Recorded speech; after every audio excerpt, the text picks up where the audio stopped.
Intinya seperti itu. Oke.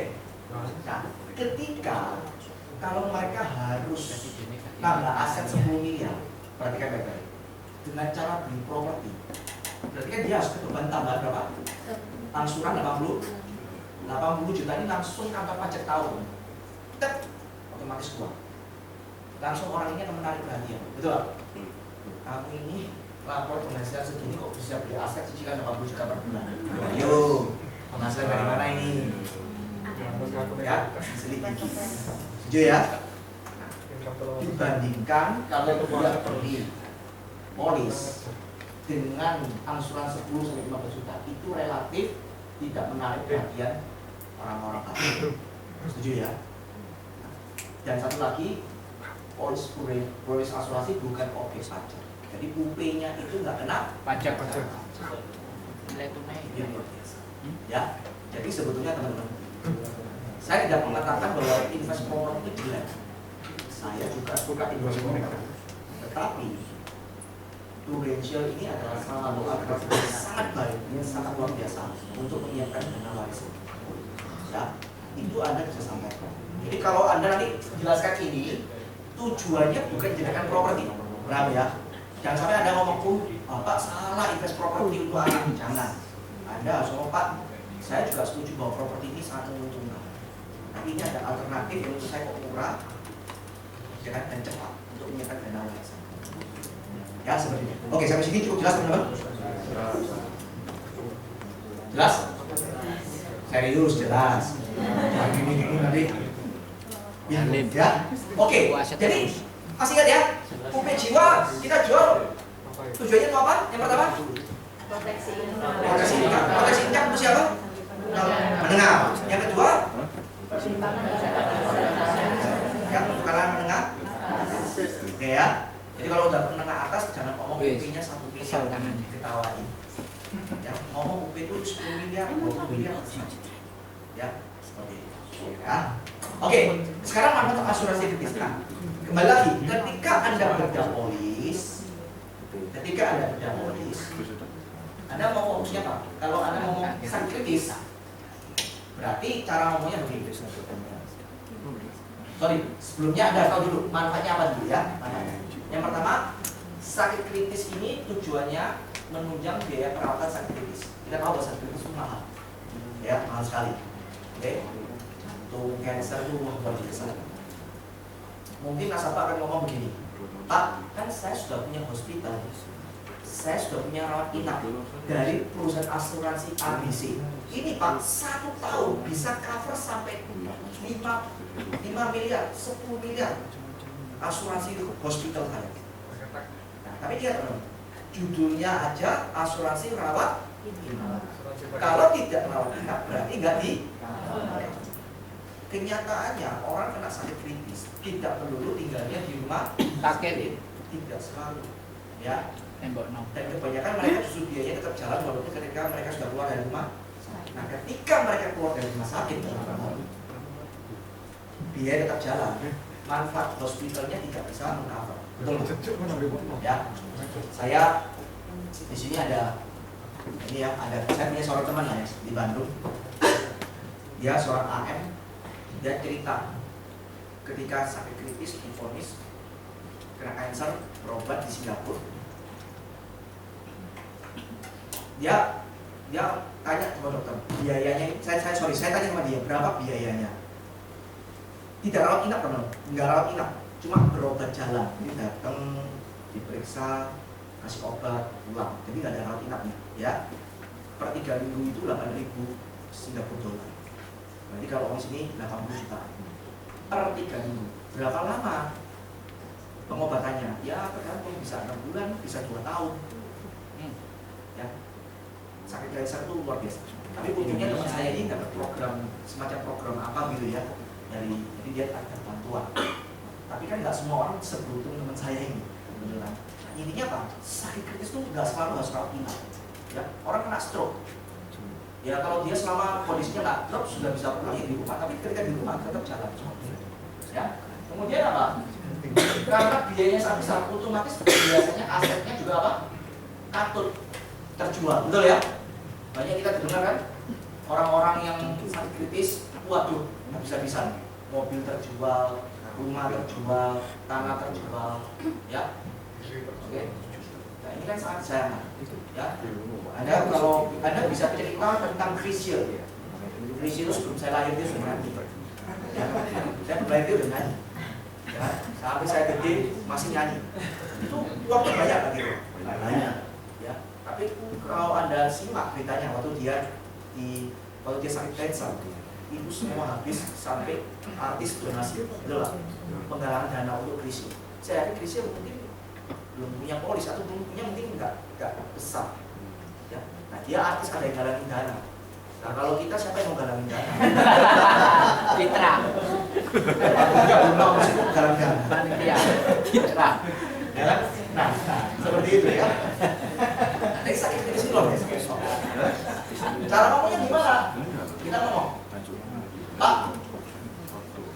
Pada umumnya kan manusia ini meninggal cuma dengan dua cara. Ya. Yang pertama meninggal mendadak, meninggal kecelakaan, meninggal serangan jantung langsung meninggal. Oke, meninggal kaget. Ya. Intinya dia meninggal seketika langsung meninggal. Nah kalau melalui proses yang pertama ini, ya pasti keluarga berduka. Tapi begitu dikubur selesai. Oke. Yang menjadi masalah adalah yang kedua. Kalau meninggalnya melalui proses sakit kritis dulu. Nah ini jadi masalah. Kenapa? Sebelum meninggal pasti dikeluarkan biaya yang sangat setuju gak? Dan, nah ini menurut survei WHO 90% orang meninggal melalui proses sakit kritis.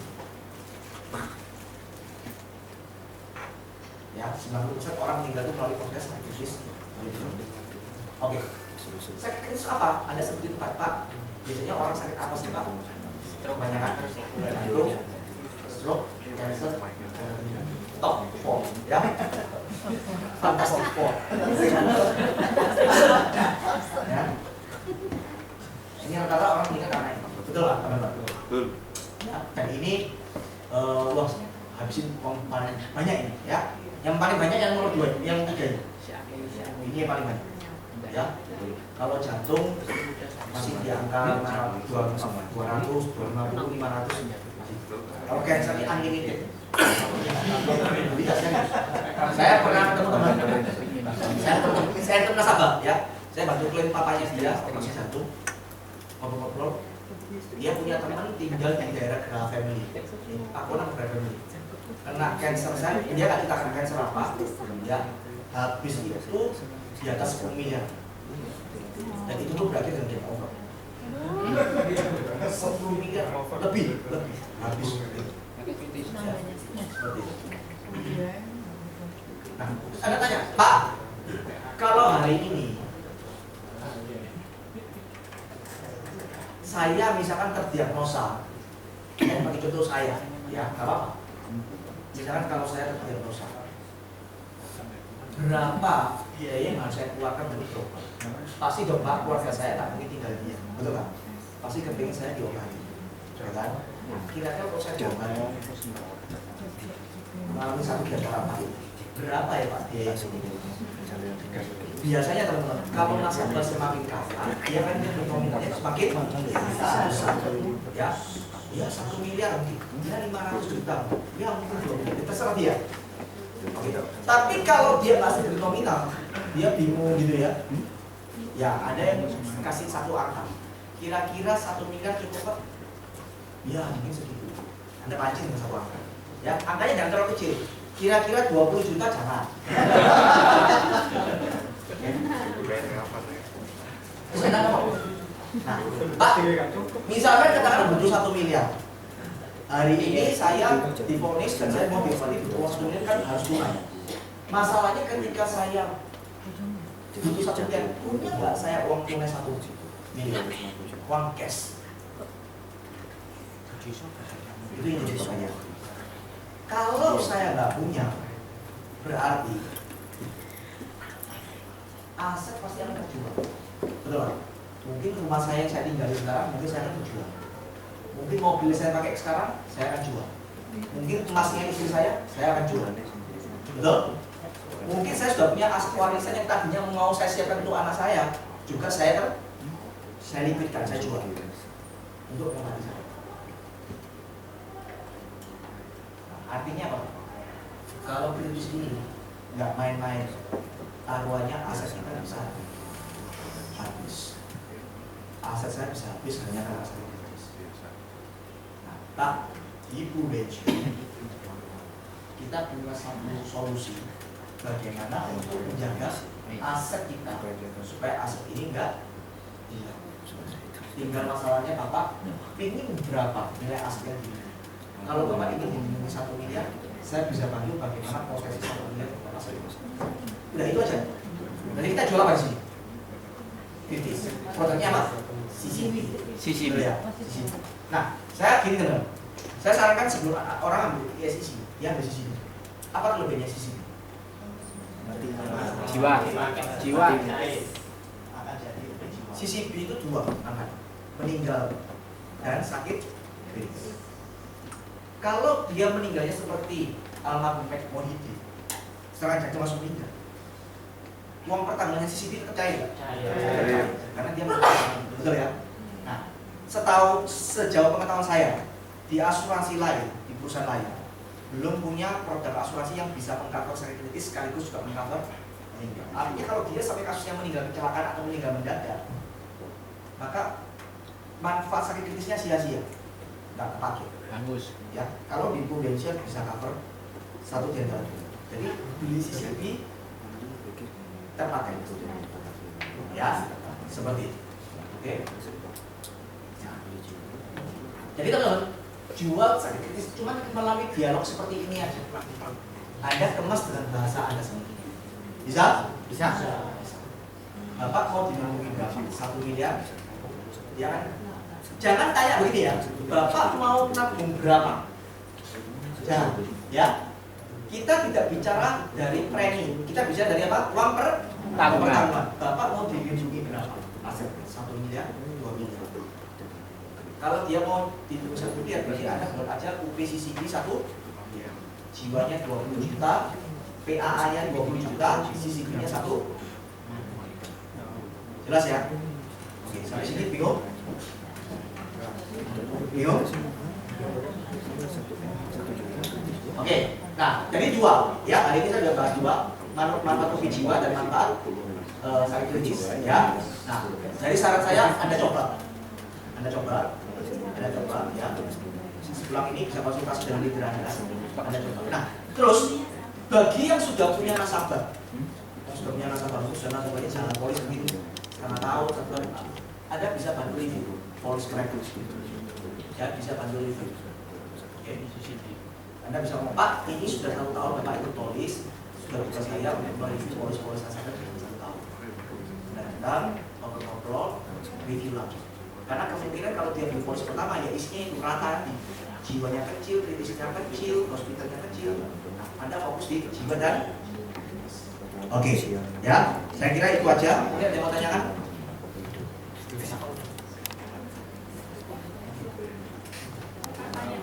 Ya. Pasti ada ending objection, maksudnya di awal-awal pertanyaan-pertanyaan tadi ada pasti ada timbul beberapa pertanyaan dari nasabah atau respon yang berbeda dengan yang kita harapkan. Iya. Contoh misalnya waktu bertanya, udah paham belum isi polisnya? Udah. Kalau dia jawab itu kita terus jawabnya gimana? Yang pertama. Yang kedua, udah pernah di review enggak? Sudah. Saya udah pernah ngalami, saya tanya, polis-polisnya udah pernah di review enggak? Sudah. Sama orang Prudential beberapa bulan yang lalu. Terus yang ketiga, ditanya fungsi produk, paham nggak? Misalkan paham tadi apa dari cover sakit kritis misalkan. Oh ya saya paham. Apa sih misalnya gitu? Ya, untuk mengcover kalau saya terjadi sakit kritis, dia bilang paham. Nah, kan ini berkebalikan dari yang tadi dijelaskan, terus handlingnya gimana? Oke, kadang-kadang ada nasabah yang ngomongnya sudah paham, ya. Kalau dia ngomong sudah paham, kita kan juga nggak tahu dia betul-betul paham atau sok paham, betul ya? Kita juga nggak tahu. Bisa kita pancing dengan satu istilah, ya, Pak. Oke, berarti di tempatnya Bapak ada nggak manfaat namanya, misalkan ada krisis KPP. Jadi kita memang keluarkan satu kalimat istilah planet. Ya. Kalau Anda bisa lihat ekspresi wajahnya dia. Kalau dia mengkerut ini mikir, nah, berarti Anda bisa pancing. Pak, krisis cover benefit itu penting sekali. Dan rata-rata sekarang nasabah mereka concern untuk masalah untuk produk krisis cover benefit. Ini aja Pak.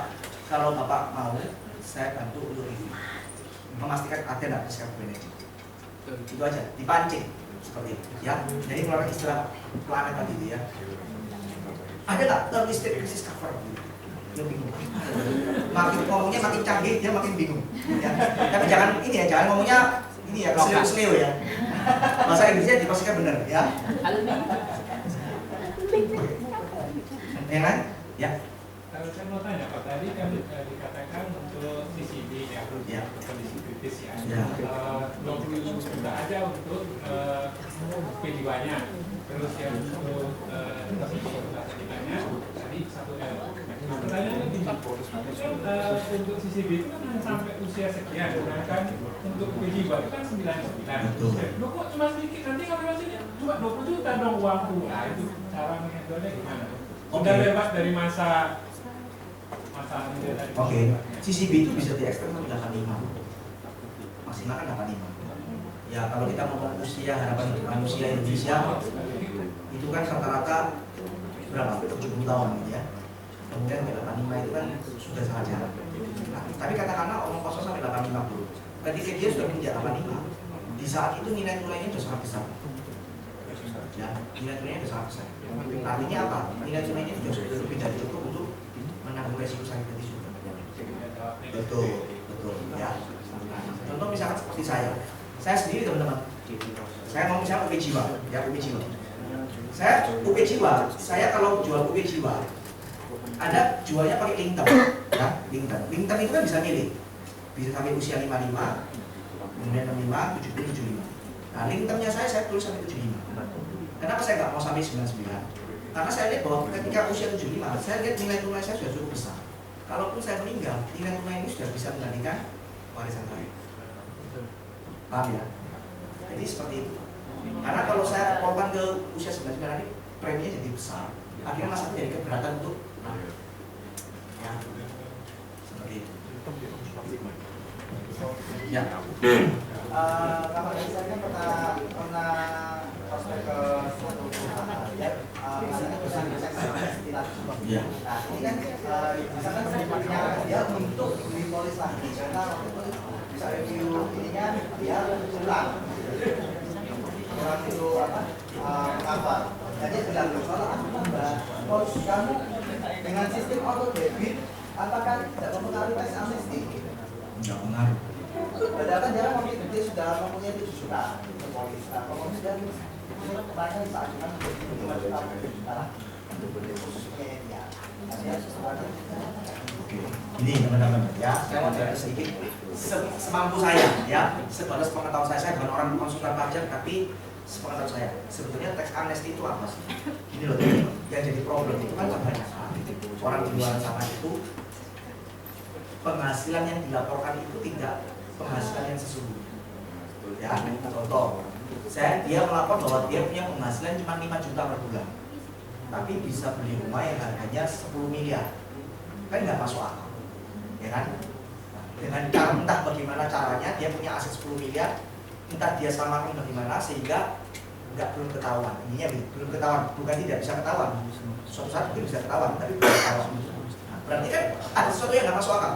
Penghasilan 5 juta bisa punya aset 10 miliar. Nah, tax amnesty ini maksudnya begini.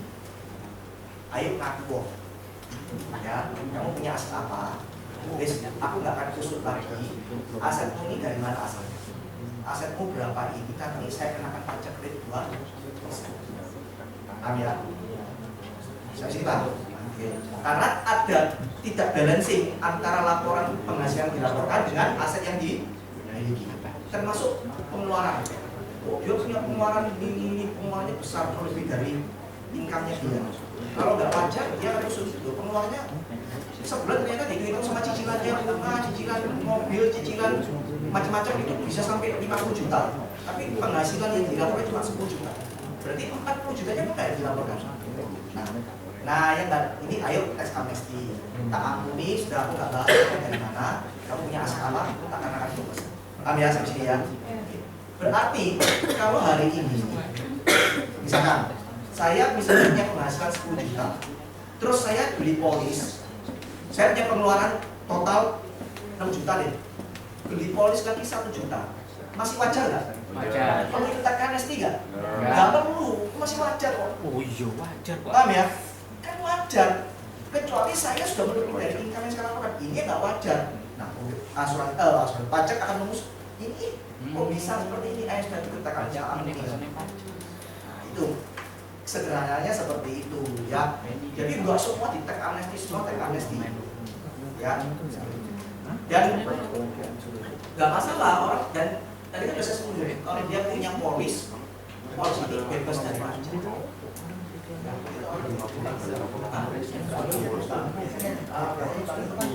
Kalau orang ini mempunyai dan sudah sekian. Iya nggak masalah, secara wajar nggak masalah. Kembali lagi, ya kan? Kembali lagi. Ya, selama itu semua dalam yang wajar, ya nggak masalah. Paham ya? Misalkan saya punya aset ini, tapi masih wajar ya nggak masalah. Ya nggak perlu takut. Wajar komisi Ya. 10. Ya kan?